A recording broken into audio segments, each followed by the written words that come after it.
हो.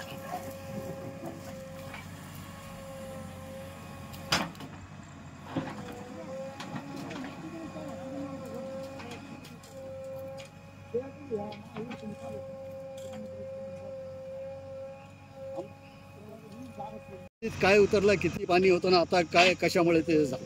माझं संपत यशवंत चव्हाण अनेकवाडे विहिरीमध्ये पेट्रोल डिझेल उतरलेलं आहे, त्याच्यामुळे पाणी बेकामी झालेलं आहे. आणि ते पाणी पेट्रोल डिझेल इतकं उतरलेलं आहे का ते विहिरीच्या म्हणजे जनावरांच्या कामी नाही, माणसाच्या पिण्याच्या कामी नाही आणि आमची खूप मोठी नुकसान झालेली आहे.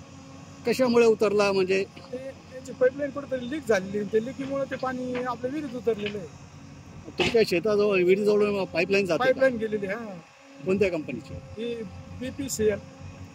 मग काय मागणी केली तुम्ही? तक्रार केली का कंपनीकडे? हा, तक्रार केली. आमची भरपाई देण्यात यावी. पाणी नाही, जनावरांची चारा पाण्याचे हाल झाले, ते भरपाई देण्यात यावी. त्यांची विहीर दुसरी खणण्यात यावी, कारण या विहीर 2-3 महिने हे पाणी सारखं चालणार आहे त्यांचं, त्याच्यामुळे ते पाणी कामातच येणार नाही.